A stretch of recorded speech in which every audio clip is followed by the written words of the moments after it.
यानी कि परमेश्वर ने जो हमको बताया है उसके अनुसार जब हम चलते हैं ना, वाचा की जिम्मेदारी हमें वाचा की आशीषों के योग्य बनाती है। समझ में आया? जो कवेनेंट रिस्पॉन्सिबिलिटीज हैं वो हमें कवेनेंटेड ब्लेसिंग्स के योग्य बनाती है। रिस्पॉन्सिबिलिटीज क्या है? वो है ना, यीशु मसीह ने तो 2 ही कहा था,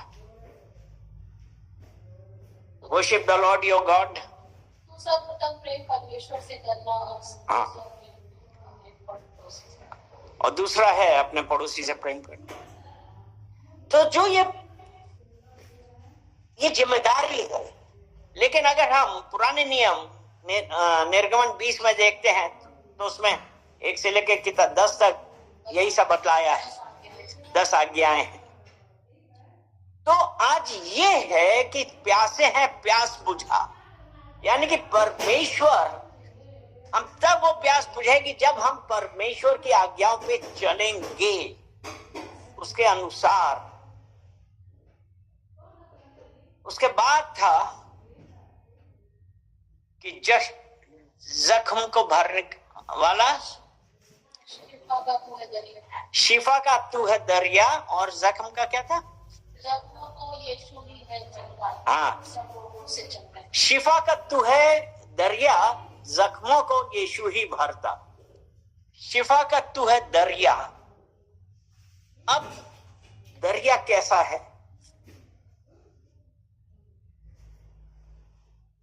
दरिया का मतलब हम नदी कह सकते हैं। दरिया बेसिकली क्या? ठहरा हुआ पानी है। और यीशु जो है वो शिफा का दरिया है, वो बहता हुआ पानी है। और इसीलिए आपको याद है कि जब नमन ने उस नदी में डुबकी लगाई थी तभी तो उसकी चंगाई हुई थी। तो आज हम में से कितने इस बात के लिए तैयार हैं कि उस दरिया के अंदर हमको भी डुबकी लगानी है? ये हालेलुया। तो आज हमको एक ये विश्वास करना है कि आज जब हम यहाँ पे आए हैं, आज एक परमेश्वर का एक उद्देश्य है, क्योंकि वो शिफा का दरिया है और वो हमारे जख्मों को भरने वाला यीशु है। और वो जख्म शारीरिक नहीं वरन आत्मिक भी हो सकते हैं। हाँ, जख्म कुछ भी हो सकते हैं। तो वो, लेकिन जख्म भरते भी नहीं है। क्यों?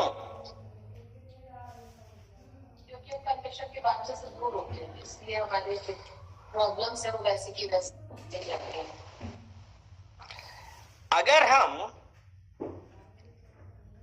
ये मेन मैसेज नहीं है, ये तो ये गीत था तो ये मैसेज आया। हालेलुया।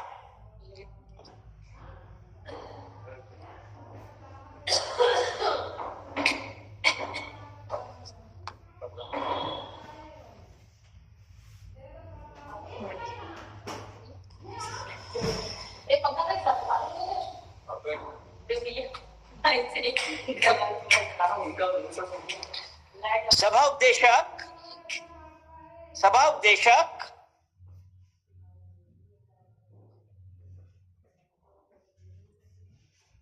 उस 7 उसका 9 और 10 पढ़ेंगे।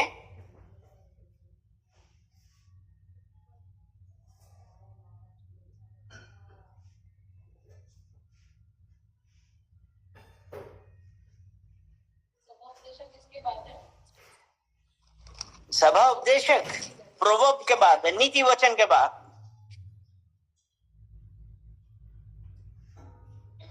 सात उसका 9 और 10।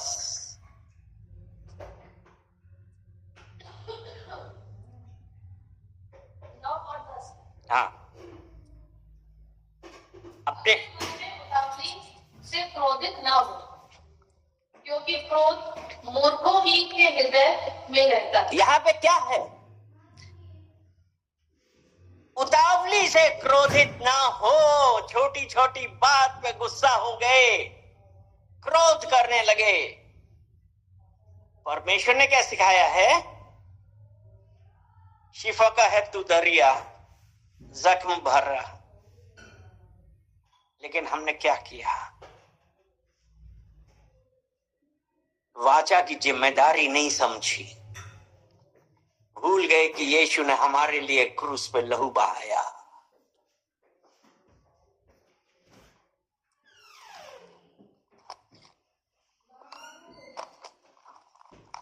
और हमने क्या किया?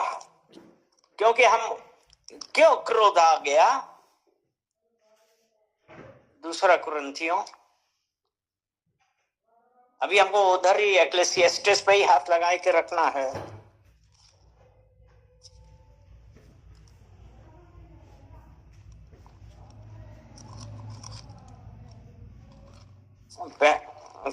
पहला कुरिन्थियों 8 अध्याय,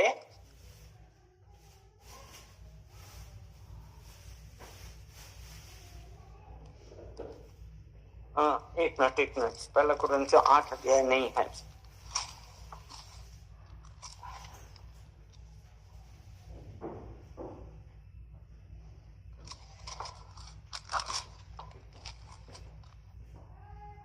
वो सॉरी, दूसरा कुरिन्थियों 5 अध्याय है, 8 नहीं, दूसरा कुरिन्थियों 5 अध्याय उसका 7 वचन।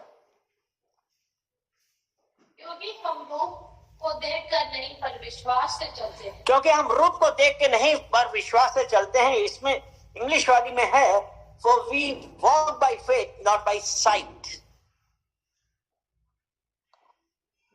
लेकिन क्रोधित हम क्यों हो गए थे?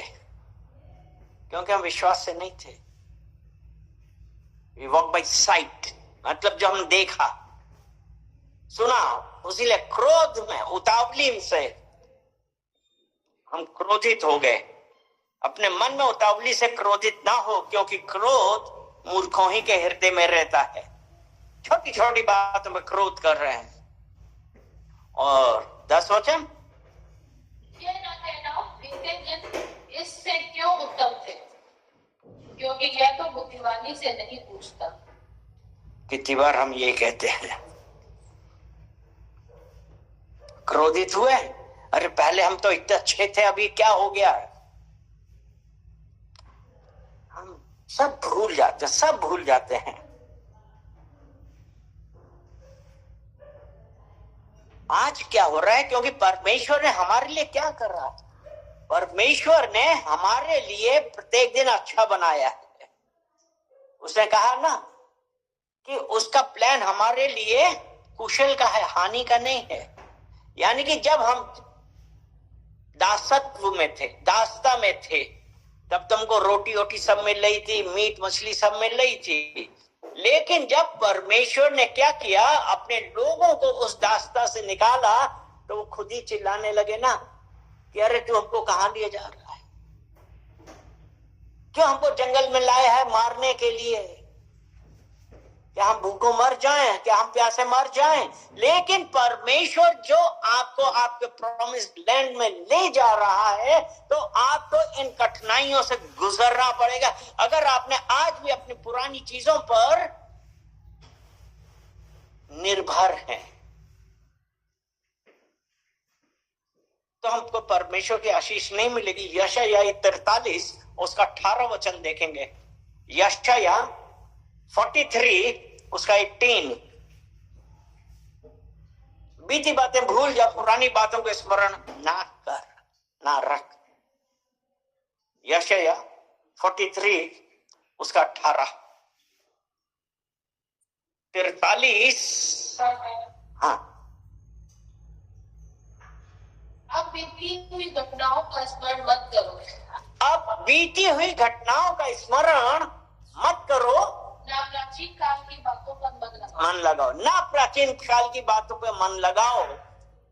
आज जब परमेश्वर ने हम लोगों के लिए, आपके लिए और मेरे लिए अपना इकलौता पुत्र दिया, और जो आपके और हमारे लिए सूली पे चढ़ा, परमेश्वर ने ये सब किया है। क्यों? और इस वक्त परमेश्वर यीशु मसीह मारा गया, गाड़ा गया, तीसरे रोज जी उठा और इस समय स्वर्ग में पिता की दाहिनी ओर बैठा हुआ आपके और मेरे लिए प्रार्थना कर रहा है। हालेलुया। और यहाँ पे वो क्या कह रहा है कि बीती हुई घटनाओं पर मन मत लगाओ, ना उनको स्मरण करो। अरे हम परमेश्वर ने अपना पुत्र हम लोगों की स्वतंत्रता के लिए, हमारे अनंत जीवन के लिए दिया है, क्योंकि जितनों ने उस पर विश्वास किया उन्होंने अनंत जीवन पाया। तो हम आज क्यों बीती हुई बातों को स्मरण कर रहे हैं कि पहले देखा कितनी शांति थी, पहले हमको क्या क्या मिलता था, अभी नहीं मिलता। हम ये भूल गए। ठीक है, आज आपको कुछ नहीं मिला, लेकिन आपको एक चीज हमेशा याद रखनी चाहिए। भजन संहिता 118 उसका 17 वचन पढ़ेंगे।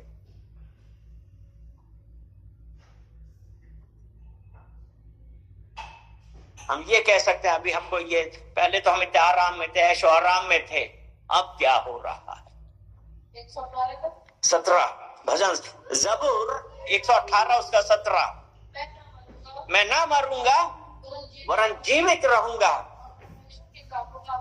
हालेलुया। यानी कि यहां पे क्या, मैं मरूंगा नहीं,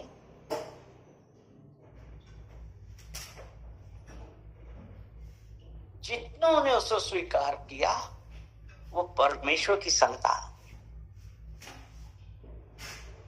और यूहन्ना 3:16 में ये है, कोई नाश ना हो वरन अनंत जीवन प्राप्त करे। अनंत जीवन। हम यहाँ पे तो मर गए, लेकिन वहां वाले जीवन में हम परमेश्वर के साथ होंगे। हालेलुया। तो हम अगर आज भी पुरानी चीजें याद रख रहे हैं, हम कितनी बार कुड़कुड़ाते हैं कि पहले इतना अच्छा था, अब क्या हो गया।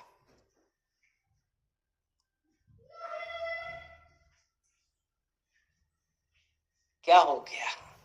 हम यही दुखी रहते, हम ये भूल जाते हैं कि परमेश्वर ने हमको अनंत जीवन दिया। हम आज की प्रॉब्लम्स पर ध्यान ना दें, परमेश्वर की ओर देखें। हालेलुया। तो जब उसने कहा ना कि बीते दिन इनसे क्यों उत्तम थे,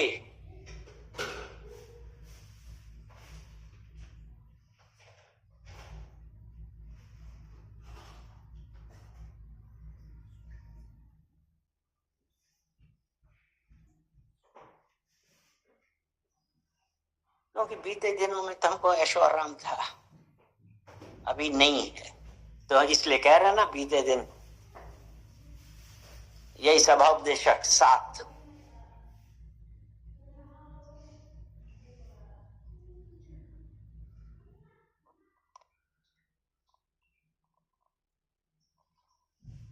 सभाउपदेशक 7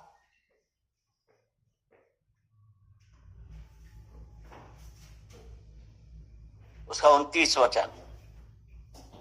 देखो, मैं केवल यह बात पाई है कि परमेश्वर ने मनुष्य की सीमा बनाया, कुछ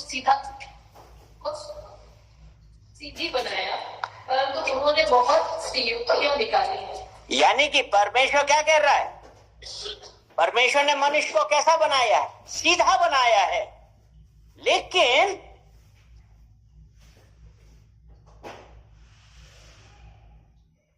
क्या परमेश्वर ने हमको अपने स्वरूप और अपनी समानता में बनाया? जब परमेश्वर ने अपना स्वरूप और अपनी समानता में बनाया तो हमको कुछ बेईमानी सिखाई नहीं, उसने सीधा बनाया। और फिर उसे, परमेश्वर ने मनुष्य को सीधा बनाया,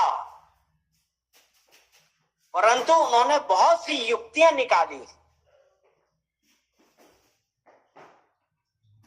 बहुत सी युक्तियां निकाली कैसे हम रईस हों। यिर्मयाह 17 अध्याय उसका 9 वचन हम देखेंगे। यिर्मयाह 17 उसका 9 वचन।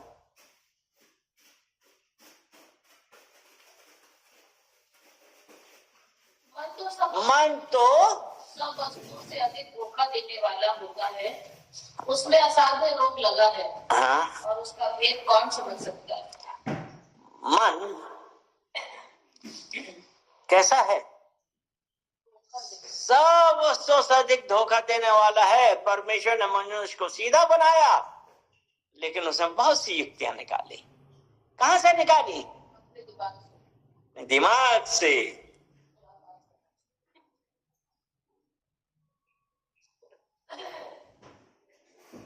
यानी कि अगर आज हम ये कहें कि हमारे साथ ऐसा क्यों, तो युक्तियां किसने निकाली हैं? मनुष्य ने निकाली हैं। और जबकि परमेश्वर ने कहा बीती बातें भूल जा और उन बातों को स्मरण मत करो, लेकिन हमारा दिमाग, अरे क्या पहले तो तुम बहुत अच्छे थे, सुखी थे। परमेश्वर को दोष देने में बहुत आगे रहते हैं। जब तक सुख सुख मिल रहा है, हालेलुया हालेलुया कर रहे हैं, उसके बाद कुछ प्रॉब्लम आई, हाय मेरे साथ ऐसा क्यों?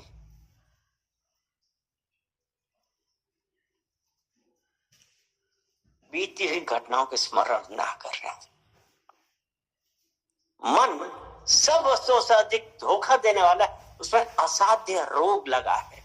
असाध्य का क्या मतलब है? यानी कि वो रोग जो ठीक ना हो या जो ठीक होने में बहुत कठिन हो। कैंसर जैसा, कैंसर को भी तो ये बोले ना, असाध्य बीमारी हो गई है। HIV असाध्य बीमारी हो गई है। तो मन कैसा है? जब आशा की जिम्मेदारी में हम नहीं चल रहे हैं, तो इसीलिए है ना, हम युक्तियां निकाल रहे हैं। किस प्रकार हम परमेश्वर से की राह से हट जाएं और खाने पीने का अच्छा है। हाँ, किसी तरीके से भी हम पैसा बनाएं। और परमेश्वर का जो वचन है,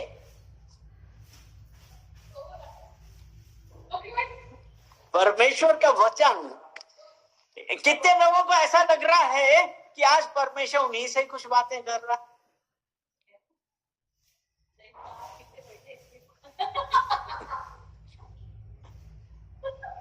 मन सब वस्तुओं से अधिक धोखा देने वाला है।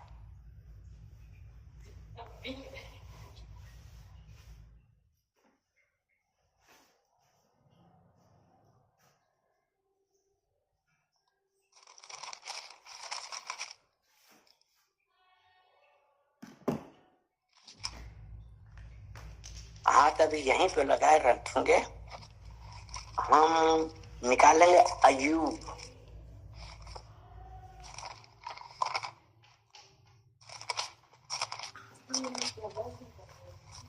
कुछ समझ में आ रहा है? अय्यूब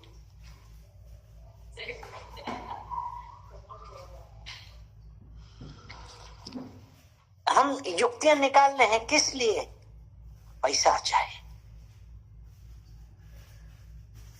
लेकिन अय्यूब उसका पहला अध्याय 21 वचन, मैं अपनी मां के पेट से नंगा निकला और वही नंगा लौट जाऊंगा। यहोवा ने दिया और यहोवा ही ने ले लिया। यहोवा का नाम धन्य है। यहाँ पे ये कहां लिखा है कि हम पैसा लेके जा रहे हैं?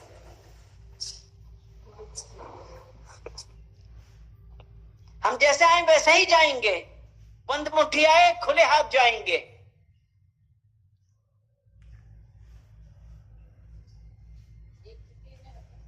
मन सब वस्तुओं से अधिक धोखा देने वाला है, उसमें असाध्य रोग लगा है, उसका भेद कोई नहीं जान पाया, कोई नहीं जान पाया है।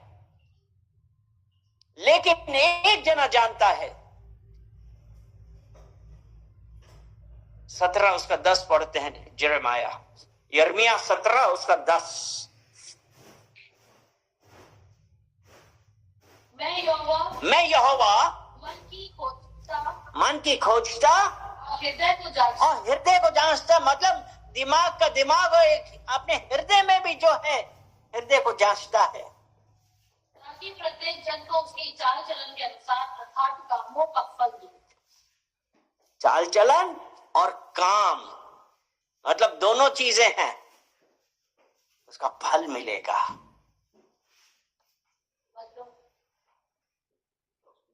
आपका चाल चलन और आपके कामों का फल दोनों देगा। लेकिन हम लोग क्या करते हैं, हम ध्यान नहीं देते हैं।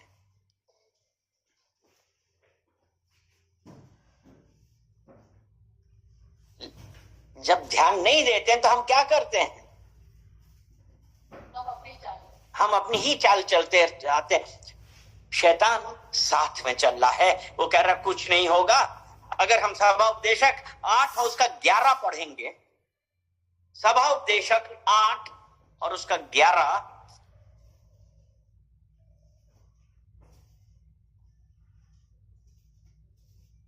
बुरे काम के दंड की आज्ञा फुर्ती से नहीं दी जाती।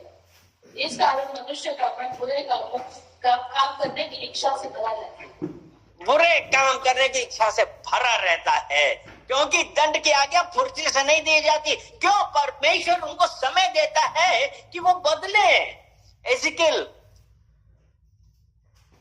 अभी हाथ यहीं पर लगाए रखेंगे, लेकिन एजिकिल निकालेंगे।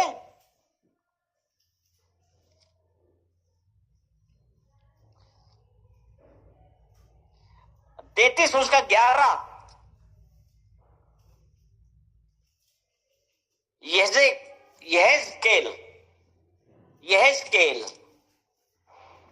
33। इसलिए तू उनसे यह कह, मतलब जब बुरे काम से नहीं फिर रहे, इसलिए उनसे तू ये कहे, परमेश्वर यहोवा की यह वाणी है, परमेश्वर यहोवा की यह वाणी है, मेरे जीवन की सौगंध, मेरे जीवन की सौगंध, मैं दुष्ट के मरने से कुछ भी नहीं प्रसन्न होता। परमेश्वर दुष्ट के मरने से कुछ भी प्रसन्न नहीं होता, परंतु इससे कि दुष्ट अपने मार्गों से फिरकर जीवित रहे। परमेश्वर दुष्ट के मरने से प्रसन्न नहीं होता, लेकिन वो ये चाहता है कि दुष्ट अपने मार्ग से फिरकर जीवित रहे। तू अपने अपने बुरे मार्ग से फिर जाओ, तुम क्यों मरो? वो परमेश्वर आज यही कह रहा है कि जो भी हमारा मार्ग था फिर जाओ। परमेश्वर प्रसन्न नहीं होता। परमेश्वर ये नहीं चाहता है कि हम आग और गंधक की झील में चले। परमेश्वर हमको अनंत जीवन चाहता है, हमको अनंत जीवन देना चाहता है। तो दुष्ट अपने मार्ग से फिर रहा है, वो क्यों मरे? हे इजराइल के घराने, अपने अपने मार्ग से फिर जाओ, अपने अपने बुरे मार्ग से फिर जाओ, तुम क्यों मरो? परमेश्वर आज हमसे यही कह रहा है, क्योंकि जब उसने कहा ना बुरे काम के दंड की आज्ञा फुर्ती से नहीं दी जाती, अर्थात परमेश्वर ये चाहता है कि हम अपने बुरे मार्गों से फिर जाएं।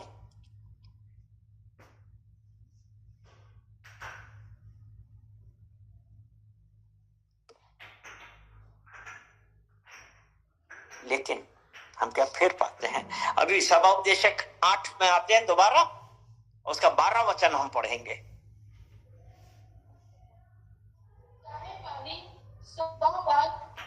पाप करे और दिन भी बढ़ाए तो भी मुझे निश्चय है कि परमेश्वर से डरते हैं। पापी, यानी कि चाहे पाप की 100 बार पाप करे, अपने दिन भी बढ़ाए, तो भी मुझे निश्चय है जो परमेश्वर से डरते हैं और उसको अपने सम्मुख जानकर भय से चलते हैं, उनका भला ही होगा। 13 वचन पढ़ेंगे।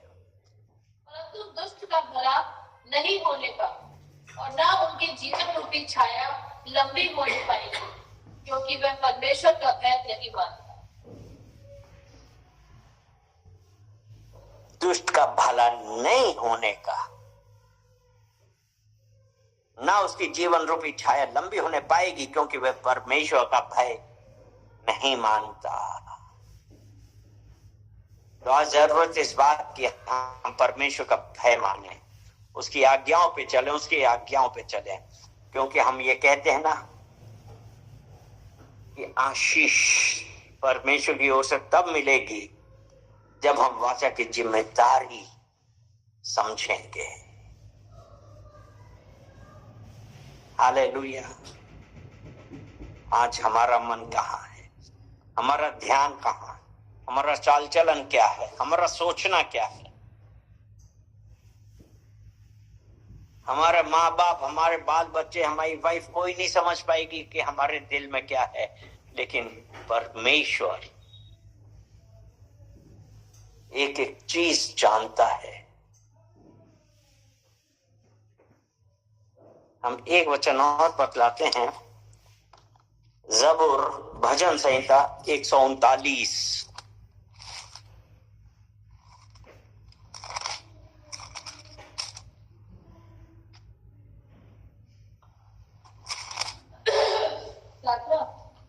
एक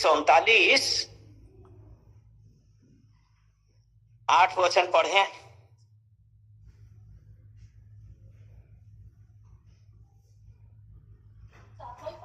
हाँ, 7वां भी पढ़ लो, 8वां भी पढ़ा लो। मैं तेरी आत्मा से भाग कर किधर जाऊं, या तेरे सामने से किधर भागूं? यदि मैं आकाश पर चढ़ूं तो तू वहां है, यदि मैं उसका बिछौना अधोलोक में बिछाऊं तो भी तू वहां है। ठीक है, यदि मैं नहीं, बस यही है, मेन यही है कि परमेश्वर के आत्मा से आप भाग के कहां जाएंगे। अगर वो बोला आकाश पर चढ़े, वहां पे परमेश्वर, आप जितने भी अंधेरे में घुस जाओ, यही है ना, अधोलोक में बिछाऊं, वहां पे भी है वो।